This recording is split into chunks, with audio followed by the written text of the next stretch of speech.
saying things people already know out loud is tight. Avada Kedavra. You park in front of your house, I park in front of my house. This is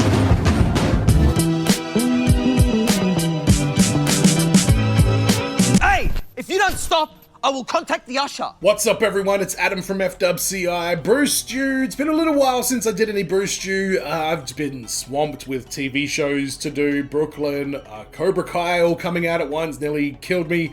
And I've just started Ted Lasso, Nathan For You, tons of TV shows up on the channel, but I want to make sure I get back to the Brewstew as often as I can. I'm not much of a roller coaster seeker. I've been on a few at Warner Brothers Movie World over here in Australia. We've got a few other theme parks. Dreamworld is the other one, and we've got some decent rides, but not like, you know, over in the States and things like that. So I'll quickly share my funniest roller coaster experience. It was at Dreamworld. They have this ride called the Claw. Big circular thing, swings back and forth on a pendulum and spins around. Great. I think I'd been on one scary ride that day before we went on this one here, and I'd been on like a couple of them like many years before, but I was really nervous about going on there. I sit down, the thing comes down, and they have this like the buckle thing where the plug goes like in like that. So the chick comes up, boom, plugs it in, she walks off, and the buckle goes... It didn't even go like pop, it just went like... It just fell out of the thing, and I was like, oh fuck, what the hell? So I'm like, yeah, come back. This 14-year-old girl comes back, she's like, oh yeah, ties it up properly, clicks it in, she's like, yep, you're good to go, yep, start the ride, everyone. I was freaking terrified. I was screaming. The people that I knew who were like down on the ground underneath like where the ride was swinging said all they could hear was my voice as clear as day yelling shit, fuck, shit, just but some sort of combination of those two words. And in the end I came out of it unscathed, but man, that was a terrifying experience, man. I genuinely thought that I wasn't buckled into that thing properly. I was actually terrified. So let's see what the Brewstew scariest roller coaster story is all about. Subscribe if you're new. Super thanks as well. Let's do it. All right. Now, when I was a kid, I was a big fan of roller coasters, which was bound to happen considering I live so close to Cedar Point. And if you don't know what Cedar Point is, well, it's an amusement park that has some of the biggest, fastest, most butthole-clenching roller coasters this side of the Mississippi. And when we were kids, me, my friend Steven, and his little brother Matt would go there every summer. So we know all the roller coasters like the back of our hand. So today I'm going to go over what I consider to be the top 3 scariest, ooh, spooky, roller coasters of Cedar Point. All right, here we go. All right. Number 3. The Magnum. All right, now the Magnum was like the first roller coaster that I was genuinely scared of. I mean, the thing is 200 fucking feet in the sky. It was built in the 1980s by a bunch of drunk welders. How safe could it really be? Hey, you guys want to go ride the Magnum? I think I'll pass. You know, peer pressure's a hell of a thing. I can't look like a wuss in front of all my friends, so I agree to go on the goddamn thing. So me and Steven are up front. We make Matt's ass sit in the back by himself. Why do I always gotta sit by myself? Well, because 1, we didn't invent odd numbers, and 2, you're the little brother and you suck ass. That's why. So we start going up the hill, and I'm the little brother. I would have been the one sitting in the back for sure. It's all like clankety clank clank. We're all just sitting there in complete denial like, it's supposed to sound like that, right? That's not the sound of a malfunctioning roller coaster, is it? Now in the Magnum, it takes forever to get up the first hill, which is nice because it gives you plenty of time to get your affairs in order. Yeah, hi Mom, if this thing collapses and I explode on impact, can you take care of my Tamagotchi for me? So up and up we go into the abyss. The whole time you're just sitting there thinking about how long ago the 1980s were. Good Lord, the 80s? What, did Ben Franklin design this fucking thing? Finally, we make it to the tippity top. Before it drops from the tippity top, there's a ride here at Movie World called, it used to be called the Lethal Weapon ride, and now they've changed it to the Arkham Asylum ride. And that is, the climb on that, first time I went on there, that was absolutely horrifying. I will try and track down the photo of me and my mate on it because it is hilarious. And just when we're about to go over the edge, a fucking bug flies right into my mouth. So now as we're going down, I'm choking on a goddamn June bug or whatever the hell it is. I go to spit it out, and because, you know, physics and shit, My spit flings backwards and hits Matt right in the fucking face. So now for the rest of the entire ride, Matt's trying to strangle me from behind. I'm totally oblivious to what just happened. I'm thinking that he's just trying to assassinate me because I got the goddamn front seat. We get off the ride and I'm like, dude, what the hell was that all about? You fucking spit in my face like we're on a goddamn episode of Jerry Springer, that's what. So that's the Magnum. I'll give it a 10 out of 10. I would highly recommend it, especially if you want a snack on the way down. All right, the next one. All right. Number 2, the Millennium Force. Now, the Millennium Force is pretty Millennium similar to the Force, Magnum, shit. except, you know, it's 100 feet taller, and it was made after the collapse of the USSR. Just Virginia. So that's good. And to my 11-year-old Okay. ass, the Millennium Force was like the tallest thing in the world, which means my afraid of heights having ass was pretty hesitant to go on it the first time. Holy hell, we could get to the moon on that goddamn thing. I think I'm gonna pass on this one. Oh, come on, don't be a wuss. Shut the hell up, Matt. Nobody was talking to you with your little brother ass. God, you're not even a real person. I'm just saying, like, what if we get like 2/3 of the way Hey. up, and all of a sudden the train stops, and then we're stranded hundreds of feet in the air because some asshole had to wear a goddamn GoPro on his head. Okay, I'm watching that right now. Fuck it, let's do it. I got stuck on a roller coaster. And for me, it's a big Give deal me the because when I was a story, kid, Matt. I had 2 reoccurring nightmares. One was having Harry and Marv from Home Alone break into my house, and the other one was getting stuck on a fucking roller coaster at the very tippy top. So a few weeks ago, my girlfriend and I are at an amusement park called Cedar Point. If you've never been there, check it out. It's in Ohio. They got Holy roller coasters shit, coming out of man. every orifice. It's nuts. I was taking a shit there one time, wasn't paying Size of that fucking place. fucking roller coaster. Anyways, we're halfway through our trip and we want to take a break. And we want to get some corn dogs. So en route to Bad idea. corn dogs, we see our favorite ride, The Millennium Force. and it has a super short wait. Whoa, man! Look at the side. They look like electricity poles, man. Like those big, massive ones. Holy shit! And that's a long ride too. Holy crap! Millennium Force. And it has a super short wait. Usually the line's like an hour and a half long, so I'm like, to hell with the corn dogs. Let's get all up in that roller coaster. So we strap in, front seat. It's a big ass coaster. It goes like 300 feet in the sky, so I'm a little apprehensive. Heights are somewhere on my list of top shit that I'm afraid of. And we're about to take off, and my girlfriend leans over and she's like, "Give me one last kiss in case we die on here." And then we take off. Well, that's a completely inappropriate thing to say when we're about to climb 17,000 fucking stories into the heavens. So while I'm sitting there contemplating why she had to mutter out this voodoo curse, our car just comes to a complete stop. And we're about 2/3 up the hill. You know that feeling when you're taking a mean dump and you hear the doorknob start to wiggle and your butthole tightens up because you know somebody's about to see you poop? Yeah, that's what I felt. Nah, man, I don't know that feeling. Everybody's butthole on that ride tightened up at the same time. I swear to God, if I think about it, I'm pretty sure I actually heard it happen. It was like, whoop. Everybody's eyes bulging out of their head and shit. And the station starts to radio up to us from a speaker. Yellow car, your ride has temporarily stopped. If you haven't made your peace with God yet, now's the time to do it. Okay, cool. So there I am, sitting there, praying to God. Pray to God. I've actually been on it's not a roller, it's a bit of a roller coaster, but it's like a small one. It's the Scooby-Doo Spooky Coaster at Warner Brothers Movie World, and when I was on it, my cart got stopped, but it's when you're in this big, massive warehouse and it's like pitch black in there, so you don't know like where the roller coaster is going kind of thing, and it stopped and all the lights came on in this like big shed warehouse thing that this is built in, and you could see it's just like tracks everywhere. It was actually quite insane.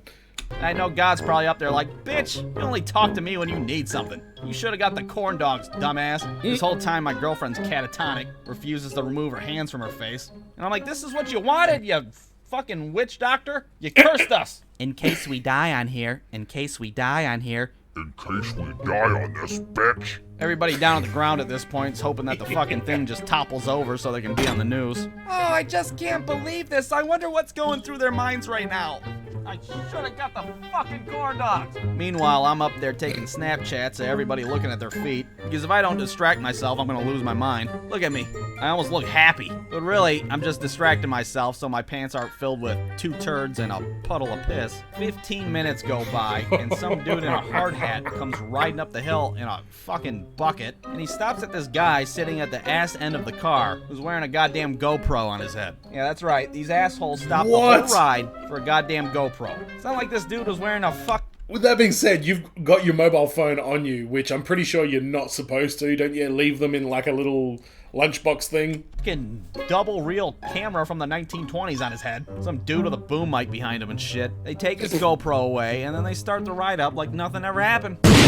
Nobody's even having fun at this point. Everybody's worried about the piss sloshing around in their pants. We pull back into the station, and all the people in line just start clapping for us, like we killed a terrorist up there or something. Two security guards take camera face off the coaster while everybody's trying to huck rocks at him.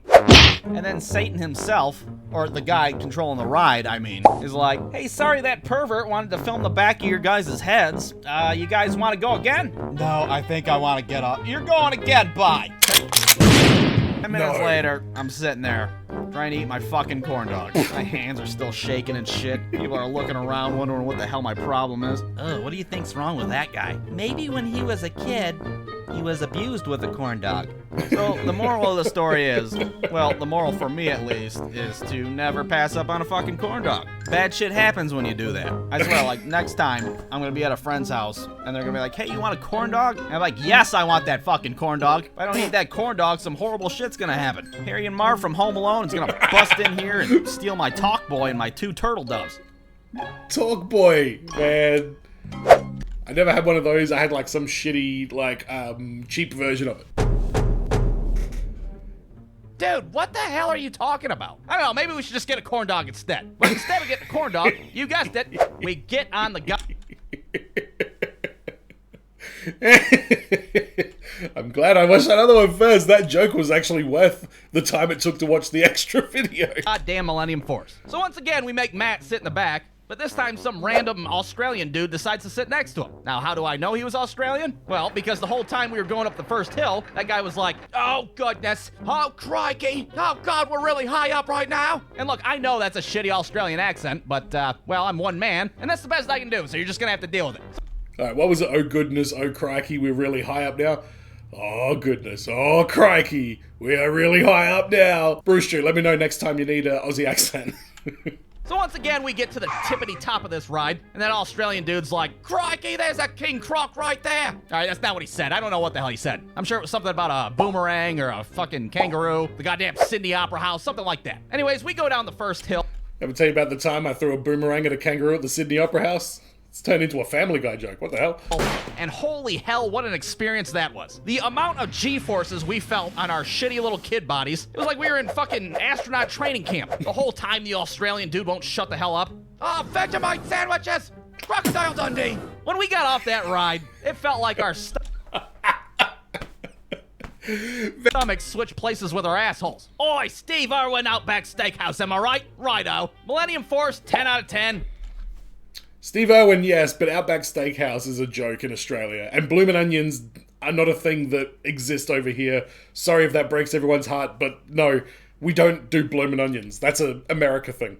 Would highly recommend as well, especially if you're Australian. Crikey. All right, last but not least. Bloody oath. One, Crikey. the top thrill dragster. Ah, All right, so this is kind of a tricky one because I think this ride's getting shut down for good, considering it's, you know, literally falling apart and trying to murder people, but I'm gonna do it anyways. Now, the Top Thrill Dragster isn't the most complicated roller coaster design. You go up, and then you go down, and the whole ride's over in like 14 seconds. But considering it's another 100 fucking feet taller, and it feels like you get shot out of a goddamn 30 420 nice.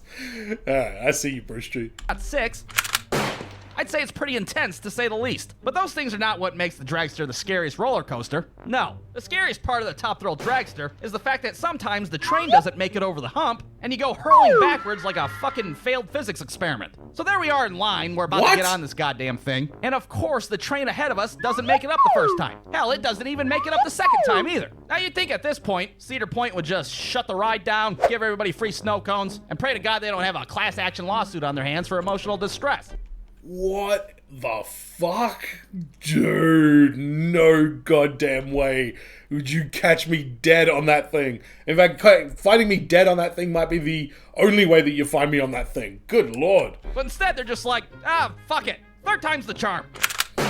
And sure as hell, Back 'em they were up. right. Third time was the charm. They made it over. Everybody in line's cheering like the fucking Backstreet Boys are in town. All right, well, I guess it's batter up. Now it's our turn. Let's hope for the best. It's like my story about the thing not clicking in. They're like, well, you know, this is just a, piece of high-powered mechanical equipment connected to a bunch of human lives. Let's just do it anyway. Crazy people. So we're sitting there on the track ready to get shot into outer space, and I have to admit I wasn't too worried about having a rollback. Instead, I was more worried we'd have that perfect amount of momentum where we'd get stuck right at the very tippity top, stranded in the fucking stratosphere. And to make matters worse, we decided to sit in the front car. Now you'd think if you were worried about getting stuck at the top, you'd want the heaviest people towards the front of the train to help pull you over the hump. Well, our little asses are like $1.50. Okay, if you've got Rikishi available, you might as well put him in the front. Combined. We're not gonna be able to pull shit over the hump. I go to look to see who's sitting in the back. There's like a fucking sumo wrestler and a dead horse back there. Oh my god, we're not gonna make it. We're all gonna die. Excuse me, on second thought, I think I'd like to get off.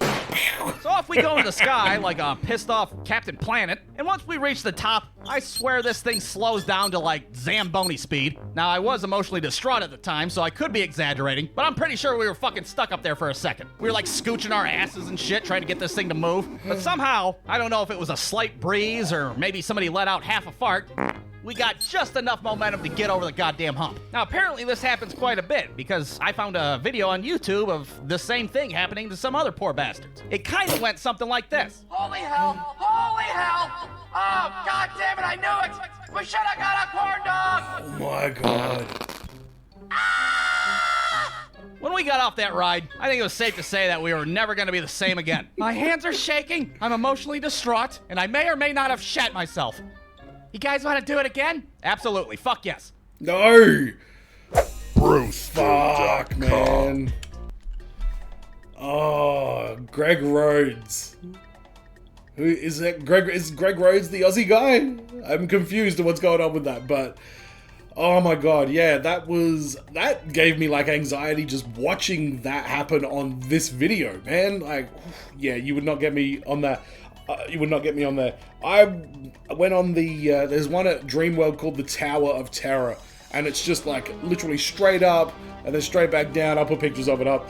And the day that I went there, the only time I've been on that, they had it rigged up to go in reverse.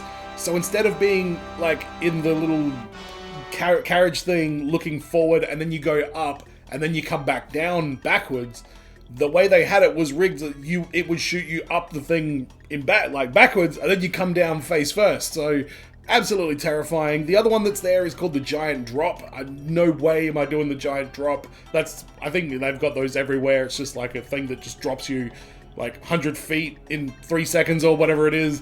No thanks. And when I was a kid, we had a very small roller coaster in my hometown called the Mad Mouse. Same deal, made out of wood. Really shouldn't have been operated as deep into like the 80s and 90s as it actually was. And yeah, I don't know if it's still there. I think they tore that thing down, but yeah, not safe at all. But let me know in the comments what other Brewstew videos you want me to have a look at. Subscribe if you're new to the channel. Don't forget to leave a super thanks down in the comments. And as always, everyone, be well, stay safe, look after your friends, Vegemite sandwiches. See you in the next video. Peace.